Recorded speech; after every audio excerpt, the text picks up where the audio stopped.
नमस्कार। आज की इस कक्षा में आपका मैं पुनः स्वागत करती हूँ। पिछली कक्षा में हमने आलेखी विधि का कॉन्सेप्ट को समझा था और उससे रिलेटेड एक प्रश्न को हल किया था। होप सो कि आपको वो समझ में आया होगा।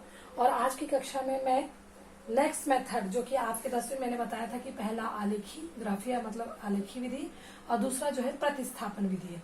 तो आज मैं एक ऐसा प्रश्न ले रही हूँ जो आपके किताब की प्रश्नावली का प्रश्न है और उसको मैं हल करूंगी प्रतिस्थापन विधि से। आप अगर इसे प्रैक्टिस करना चाहें तो आज प्रतिस्थापन विधि से इसको समझने के बाद इसी प्रश्न को आप आलेखी विधि से भी हल करके देख सकते हैं। अगर आपने सही तरीके से ग्राफ प्लॉट किया तो आंसर जो है दोनों में ही समान आएगा।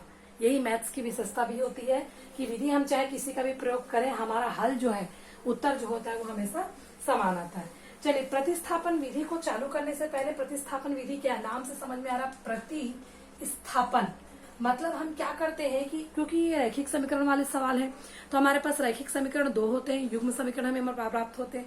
उन दोनों समीकरणों को हल करने का तरीका है।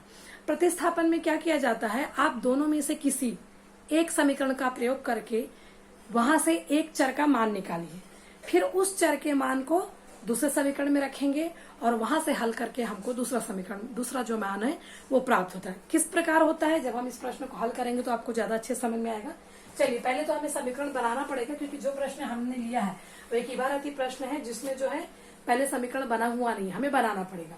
प्रश्न क्या बोल रहा है कि एक व्यक्ति के पास कुछ कबूतर व कुछ गायें हैं जिसके आंखों की संख्या 120 व पैरों की संख्या 180 है। तो बताइए कि व्यक्ति के पास कितने कबूतर और गाय हैं। तो दो चीजें हैं, दो चरों का रैखिक समीकरण है, हम आराम से मान सकते हैं। तो हल में पहले मान लेते हैं, माना कि व्यक्ति के पास x कबूतर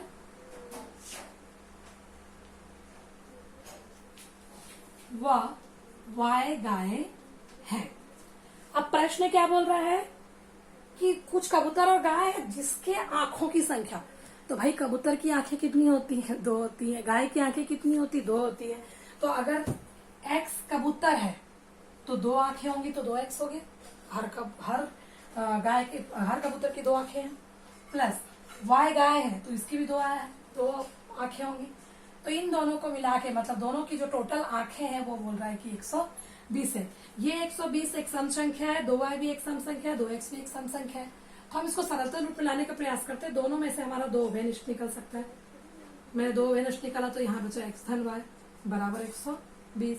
तो अगले लाइन में आएगा आपका x धन y बराबर 120/2।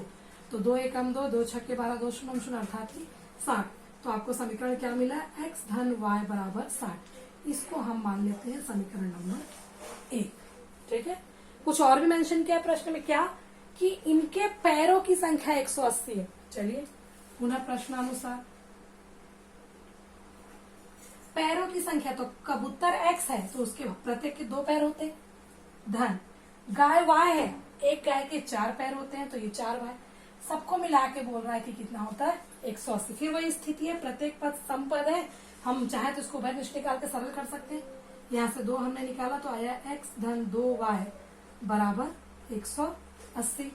अगली लाइन में जब हम इसको हल करेंगे तो हमारे पास आएगा x धन 2y बराबर 180/2। 2 एकम 2, 2 नहीं 18। तो x धन 2y बराबर 90। तो हमको एक समीकरण मिला x धन y बराबर 60 और दूसरा समीकरण हमको मिला x धन 2y बराबर 90। यहाँ तक समीकरण बनाने का काम हमने ग्राफीय विधि में भी किया था कि प्रश्नों को देख के हमने रैखिक समीकरण तैयार किया था। और उसके बाद जब समीकरण हमारा बन जाता है या ऑलरेडी अगर हमारे पास समीकरण है तब हम आगे सोचेंगे कि हमको कौन सा विधि करना है। क्योंकि हम आज प्रतिस्थापन विधि को डिस्कस कर रहे थे तो हम इन दोनों प्रश्नों को प्रतिस्थापन से करेंगे। अगर आप ग्राफीय विधि से बनाना चाहते हैं तो इसके आगे आपके पास संभावित मान आप निकालिए और उसके बाद उसका ग्राफिक प्लॉट करिए। तो चलिए, प्रतिस्थापन विधि में क्या क्या है, समीकरण क्या है, x धन y बराबर 60 समीकरण 1 और x धन 2y बराबर 90 आपका समीकरण 2। मैंने क्या कहा कि किसी भी एक समीकरण से हम क्या करेंगे, एक चर का मान निकालेंगे और उसे दूसरे समीकरण में रखेंगे।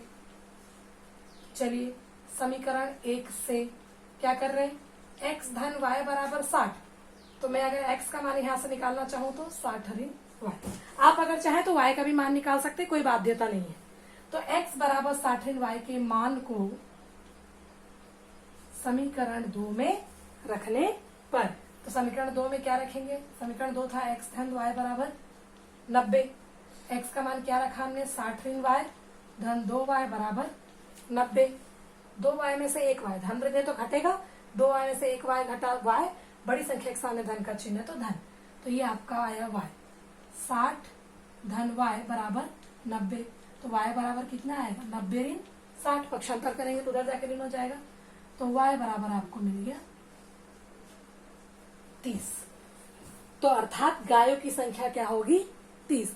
मैं एक बार फिर से यहाँ का रिकॉल कर देती हूँ कि हमने सबसे पहले प्रश्न के आधार पर समीकरण बनाए।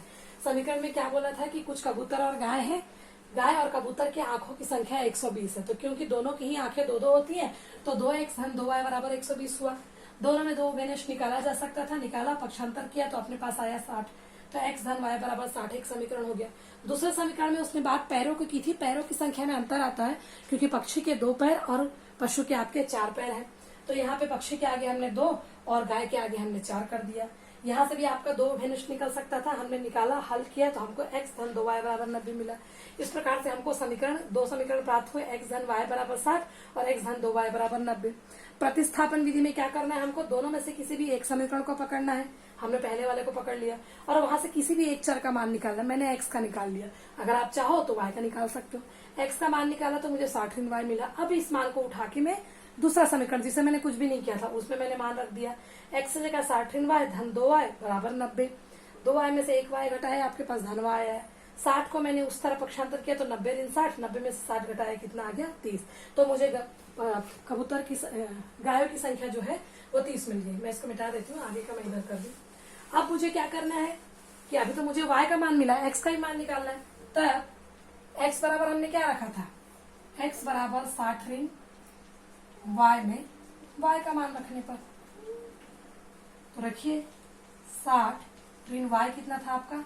30। 60 में से 30 घटाया, कितना आ गया? 30। तो इसका मतलब कबूतर की संख्या भी कितनी आई? 30। अतः कबूतर की संख्या 30 व गायों की संख्या 30 है। अगर आप हल चेक करना चाहते हैं तो जो x और y का मान है आप समीकरण में रख के देखिए, x की जगह 30, y की जगह 30, 30 और 30 दोनों को जोड़ेंगे तो 60 आएगा। x की जगह 30, y की जगह 30, 30 दूनी 60, 60 और 30 जोड़ेंगे तो 90 आएगा। मतलब x और y के जो प्राप्त मान है वो दोनों ही समीकरण को संतुष्ट करते हैं। इसका मतलब x और y का जो भी मान हमें प्राप्त हुआ वो हमारा सही मान है। तो प्रतिस्थापन विधि आपको समझ में आ गई होगी, जिसमें हमने पहले समीकरण बनाया, समीकरण बनाने के बाद पहले समीकरण से किसी एक चर का मान निकाला और उसे दूसरे समीकरण में प्रतिस्थापित कर दिया। वहां से हम वो जो पद है वो सिंगल चर वाला हो जाता है, एक चर वाला हो जाता है। वहां से हमें खाली एक चर का मान प्राप्त होता है और उस मान को वापस हम दूसरे समीकरण में रखते हैं, तो वहां से हमको पूरा हल प्राप्त हो जाता है। विधि आपका यही है। आप प्रश्नों को और हल करिए और जो भी समस्याएं आती हैं उसे आप कमेंट बॉक्स में लिखिए। Thank you.